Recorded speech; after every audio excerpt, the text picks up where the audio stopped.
triplex villas at Kollur, APR Projects. నేను రాజకీయాల్లో ఉన్నంత వరకు నా జీవిత చరమాంకం వరకు వైసీపీలోనే ఉంటా. పార్టీ మారాల్సి వస్తే రాజకీయాల నుంచి తప్పుకొని వ్యాపారాలకు వెళ్తా తప్పితే రాజకీయాల్లో ఉన్నంత వరకు వైసీపీలోనే ఉంటానన్నారు. మరి ఈరోజు ఏమైంది? ఎన్నికలకు ముందు ఆ మాట ఏమైంది? అంత గట్స్తో చెప్పిన వసంత కృష్ణప్రసాద్ గారు మరి ఎందుకు పార్టీ మారాల్సి వచ్చింది? బులుగు కండువా నుంచి పసుపు కండువాకి ఎందుకు వచ్చారు అన్నది ఆయన అడుగుదాం మనం ఒకసారి. పార్టీ మారాల్సినంత బాధ మీకు ఏం కలిగింది సార్? అసలు పుట్టుకతోనే రాజకీయ కుటుంబం నుంచి వచ్చాను. ఓకే, మీ నాన్నగారి గురించి అందరికి తెలుసు. తర్వాత మా నాన్నగారు ఏదో కారణాలతో తెలుగుదేశం పార్టీ నుంచి బయటకు వచ్చారు. నాకు తెలిసేటప్పటికి మా నాన్నగారు కాంగ్రెస్ లో ఉన్నారు. అదే కంటిన్యూ అయ్యాం. ఇక అదే జరిగిపోతా వచ్చింది. అదే రకంగా రాజశేఖర రెడ్డి గారి తర్వాత జగన్మోహన్ రెడ్డి గారి పార్టీ పెట్టడం, నేను చేరటం, అదే లాయల్టీతో నేను ఉన్నానండి. కానీ జగన్మోహన్ రెడ్డి గారు వైసీపీ పార్టీలో చేరేటప్పుడు నేను చాలా సందర్భాల్లో చెప్పాను, నన్ను ఆయన 1కి 10 సార్లు పిలిచిన తర్వాత నేను పార్టీలో చేరానండి. రాజకీయాల్లో కొంతమంది ప్రజాసేవ కోసం వస్తారు, కొంతమంది వాళ్ళ నేపథ్యానికి తగ్గట్టు ఏదో ఫ్యాక్షనిజం ఉండే దూరంలో కొంతమంది వస్తారు, కొంతమంది ఆధిపత్యం కోసం వస్తారు, కొంతమంది డబ్బు సంపాదన కోసం వస్తారు. ఇట్లా రకరకాలు ఉంటాయి వాళ్ళు వచ్చే విధానాల్లో. కానీ నేను వచ్చింది ప్రజాసేవ, గౌరవ మర్యాదల కోసం రాజకీయాల్లోకి వచ్చానండి. జగన్మోహన్ రెడ్డి గారు ఆ మేరకు నాకు గ్యారంటీ ఇచ్చారు, నన్ను మైలవరంలో నిలబెట్టారు. నేను 100కి 100% చాలా చిత్తశుద్ధితో, నిజాయితీతో జగన్మోహన్ రెడ్డి గారి భావజాలంతోనే నేను పనిచేస్తూ వచ్చాను.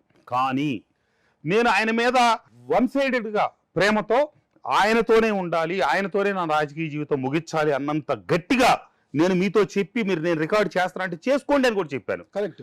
కానీ ఆ తర్వాత జరిగిన పరిణామాలు మొత్తం నాది వన్ సైడ్ లవ్ అని చెప్పి నాకు పూర్తిగా ప్రూవ్ అయిపోయింది. ఆర్యాల అల్లు అర్జున్ టైప్ అనమాట. ఆ సినిమా నాకు బాగా గుర్తులేదు, తెలియదు అంటే సినిమాలు తక్కువ చూస్తాను.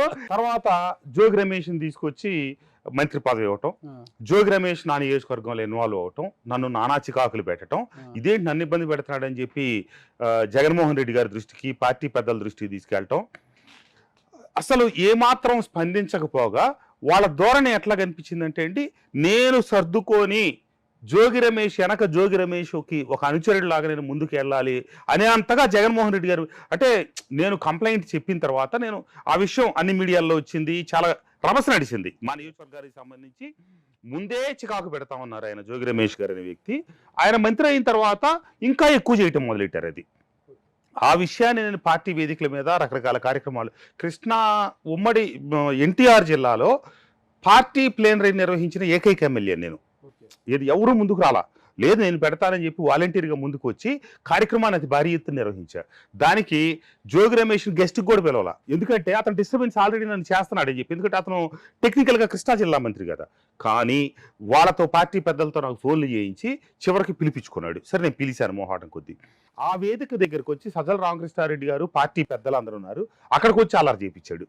జోగి రమేష్ నాయకత్వం వర్దిల్లాలి, జోగి రమేష్ జిందాబాద్, అది ఇవన్నీ వాళ్ళ కళ్ళతో వాళ్ళు చూశారు. మిగతా సంఘటనలను వాళ్ళ దృష్టికి తీసుకెళ్లారు.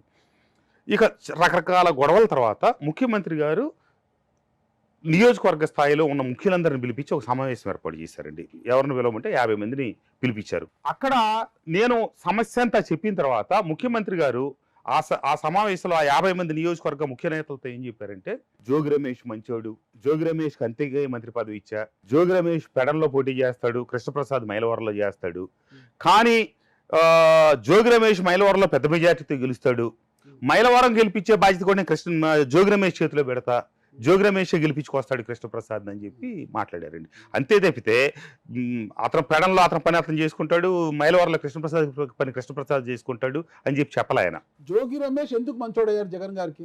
జగన్ గారి మైండ్ సెట్ కి, అతని విధ్వంసానికి ఇద్దరికి సూట్ అయింది అనిపించింది అండి. జగన్ గారిది విధ్వంసకరమైన మైండ్ సెట్ అంటారా మీరు? ఖచ్చితంగా. ఎలా కొన్ని చిన్న పోలికలు చెప్తానండి. రెండోసారి మంత్రివర్గ విస్తరణ జరగటానికి కొద్ది రోజుల ముందు నేను ముఖ్యమంత్రి గారిని ఏదో సందర్భంగా కలిసినప్పుడు, నువ్వు చంద్రబాబు నాయుడు గారిని విమర్శించట్లేదు, లోకేష్ని విమర్శించట్లేదు, నేను నిన్ను ఎట్లా ఓన్ చేసుకుంటాను, నువ్వు గట్టిగా వాళ్ళ గురించి మాట్లాడట్లేదు, నువ్వు గట్టిగా మాట్లాడితేనే కదా నేను ఓన్ చేసుకునేది అని చెప్పి అన్నారండి. అంటే నాకు అర్థం కాని విషయం ఏంటంటే, నేను రాష్ట్ర స్థాయి నాయకత్వం ఏం చేయట్లేదు అక్కడ, నేను గెలిచి పూర్తిగా నా మైలవరం నియోజకవర్గ ప్రజలు అభివృద్ధికి సంబంధించిన అంశాల్లో మమేకమై ఉన్నాను. నేను కనీసం ఎన్టీఆర్ జిల్లా పరిధిలో ఉన్న మిగతా పక్క నియోజకవర్గాల అంశాల్లో కూడా ఎక్కడ కలగజేసుకోవట్లేదు. కానీ ఆయన అంటే ప్రతిపక్ష పార్టీకి సంబంధించిన ఆ నాయకులను తిట్టమని జగన్మోహన్ రెడ్డి గారు అడుగుతున్నారన్నది నాకు నచ్చలేదు. నేను దూరంగా ఉండిపోయాను. ఎవరైతే నాకు చెప్పినట్టుగానే చాలా మందికి చెప్పారు, ప్రతి ఒక్కళ్ళకి చెప్పారు, వాళ్ళలో పుడికి పుచ్చుకున్న జోగి రమేష్ గారు లాంటి వాళ్ళు చంద్రబాబు నాయుడు గారి ఇంటి మీదకి గొడవకి వెళ్ళారు. ఇంకా కొంతమంది తెలుగుదేశం పార్టీ కార్యాలయం మీదకి వెళ్ళారు. నేను చివరిలో పార్టీలోంచి బయటకు వచ్చే ముందు కూడా జగన్మోహన్ రెడ్డి గారిని కలవటం ఇష్టపడలేదు, ఆ పార్టీ నుంచి పోటీ చేయటం ఇష్టపడలేదు. అంటే టీవీ ముందు ఒకటి టీవీ అనుకోటి ఏం కాదండి. నేను అసలు రాజకీయాలకు దూరం అవ్వాలని ఇప్పుడు మీ దాంట్లో ఏం చెప్పాను అన్నది నాకు ఆ నిమిషాన్ని గుర్తులేకపోయినా రాజకీయాలకు పూర్తిగా దూరం జరిగిపోయే క్రమంలో పోటీ చేయడానికి ఇష్టపడని క్రమంలో నేను నా ఫోన్ ఆన్ చేసుకుని హైదరాబాద్లోని 10 రోజులు ఉండిపోయాను అనమాట. పార్టీ పెద్దలు కొంతమంది కబురు పంపించి నన్ను పిలిపించుకొని మాట్లాడితే నేను చాలా విషయాలు చెప్పాను. ఇది నన్ను ఇబ్బంది పెడతా అక్కడ జరిగిన సంఘటనలు, దానికి జగన్మోహన్ రెడ్డి గారికి తీసుకెళ్తే ఆయన ప్రతిస్పందన నాకు నచ్చని విధానాలు చెప్పినప్పుడు వాళ్ళు కాదు కూడదు, నువ్వు వచ్చి మేము సీఎం గారికి అప్డేట్ చేస్తాం, నువ్వు వచ్చి కలువు అని చెప్పారు. నేను వెళ్ళి కలిశాను. కలిసినప్పుడు కూడా నువ్వు ఇది అన్నావంట, ఇది మధ్యలో పెద్దలు చెప్పిన మాటలన్నీ అడుగుతా. అసలు నువ్వు చంద్రబాబు నాయుడిని ఎప్పుడైనా తిట్టావా, లోకేష్ని ఎప్పుడైనా తిట్టావా? నేను పోయినసారి చెప్తే పోయి మీడియాకి చెప్పాను, మీడియాకి చెప్పే ఆ విషయం. అంటే ఇట్లా డైరెక్ట్ చెప్పలా, నాకేం అవసరం చంద్రబాబు నాయుడు గారు తిట్టే పని, నాకేం అవసరం లోకేష్ గారు తిట్టే పని, నేను డైరెక్ట్గా అన్ని ఛానల్స్ ముందే మాట్లాడాను. పోయి నువ్వు ఏకంగా టీవీ దగ్గరే చెప్పావు, మరి నేను నిన్ను ఎట్లా ఓన్ చేసుకుంటాను? సరే అయిపోయింది, అది అయిపోయింది, నీ నియోజకవర్గం పని నువ్వే చేసుకో, నువ్వే పోటీ చేయి, నీకు కావాల్సిన అన్ని వనరులు కూడా నేను సమకూరుస్తాను అని చెప్పి అట్లా చెప్పారనమాట. అంటే మరి జగన్మోహన్ రెడ్డి గారిది విధ్వంసకరమైన ఆలోచన ధోరణి కాకపోతే ప్రత్యేకంగా ఒక ముఖ్యమంత్రి స్థాయిలో అంటా కూడా ఇంకోటి కూడా చెప్పారండి. నేను ఇదే మాటలో చాలా టీవీల్లో ఈ విషయాలు చెప్పాను, పార్టీ వాళ్ళు ఎవరో ఖండించలా. జగన్మోహన్ రెడ్డి గారు ఆ నిమిషంలో నాకేం చెప్పారంటే ఈ మాటతో పాటే రాబోయే రోజుల్లో ఈ రకంగా ఖచ్చితంగా ప్రవర్తించిన వాళ్ళు ఎవరికి నేను టికెట్లు ఇవ్వను, అసలు వాళ్ళకి ఏ రకమైనటువంటి పార్టీలో ప్రమోషన్స్ ఉండవని క్లియర్గా చెప్పారండి నాకు. మరి నువ్వు విధ్వంసం చేయమని చెప్పటమే కదా. అంటే లోకేష్ గారిని, చంద్రబాబు గారిని, పవన్ కళ్యాణ్ గారిని తిట్టిన వారికి టికెట్లు ఇస్తాం అని స్పష్టంగా చెప్పారు. ఈ మాట నేను మీడియాలో కూడా చెప్పాను, నేను వేదికల మీద చెప్పాను, కాదని ఖండించాల. మరి ఒక పార్టీ అధ్యక్షుడు అయ్యుండి, ఒక ముఖ్యమంత్రి స్థాయిలో ఉండి మీరే ప్రత్యక్షంగా నువ్వు వెళ్ళి వాళ్ళని తిట్టు లేకపోతే ఇవన్నీ చెప్తావు అన్నప్పుడు ఆవు చేలో మేస్తే దూడ గట్టును మేది కదండి. నాయకుడు చెప్పిన తర్వాత నువ్వు చెప్పిందే చేయరుగా వాళ్ళు, ఇంకా నీ మెప్పు పొందడం కోసం ఇంకా 10 చేస్తారు. మీరు తిట్టడం వల్ల జగన్మోహన్ రెడ్డి గారికి వచ్చే లాభం ఏంటి? కొడాల నాని గారు తిడితే ఏం లాభం వచ్చిందో జగన్మోహన్ రెడ్డి గారికి, జోగి రమేష్ గారు వెళ్ళి చంద్రబాబు నాయుడు గారి ఇంటి మీద దాడి చేయడానికి ప్రయత్నిస్తే ఏం లాభం వచ్చిందో అదే లాభాలండి, అంతకంటే లాభాలేదు. అది ప్రజల్లో పలచన అవుతున్నాం అనే విషయాన్ని వారు గ్రహించలేకపోయారు. ఈ చర్యలన్నిటి వల్ల, ఈ రకమైనటువంటి విధ్వంస పాలన వల్ల నేను ఆయన నుంచి దూరం జరగడానికి కారణం అసలు ఒక నాయకుడికి ఉండాల్సిన లక్షణాలు ఏ జగన్మోహన్ రెడ్డి గారిలో ఇవ్వండి. ఎప్పుడు తెలిసింది ఈ విషయం మీకు? 2.5-3 సంవత్సరాలు అయ్యేటప్పటికి నాకు పూర్తిగా విషయం అర్థమవుతా వచ్చిందండి. ఎందుకంటే పార్టీలో అన్న తర్వాత ఇంత పెద్ద వ్యవస్థలో ఇబ్బందులు జరుగుతాయి.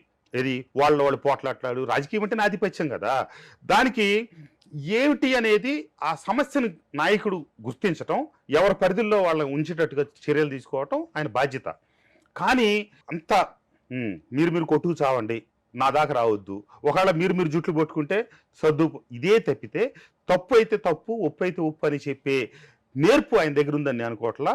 నాకు జరుగుతున్న ఇబ్బంది పలు ఛానల్స్లో నేను ఓపెన్గా బహిరంగంగా మాట్లాడి, ఇంకా పార్టీలో ఉండగానే నేను అసెంబ్లీకి వెళ్ళినప్పుడు చాలామంది శాసనసభ్యులు ఏంటన్నా ఏంటి నీ గొడవ జోగి రమేష్ ఏం జరుగుతుంది ఇట్లా అని చెప్పగానే, ఒక నీకేంటన్నా మేము మాట్లాడుకోవట్లా, మా జిల్లాల్లో కూడా మాది ఇదే పరిస్థితి, ఏది పట్టించుకోడు, ఎవడు పాటికోడు, తిట్టినట్టు కొట్టినట్టు పోట్లాడినట్టు అని ఇదే రకమైన అందరూ నిరసన భావమే వ్యక్తం చేసేవాళ్ళు. సుమన్ టీవీలో మీ పర్సనల్ అండ్ బిజినెస్ ప్రమోషన్స్ కోసం కింది నెంబర్కి కాంటాక్ట్ చేయండి.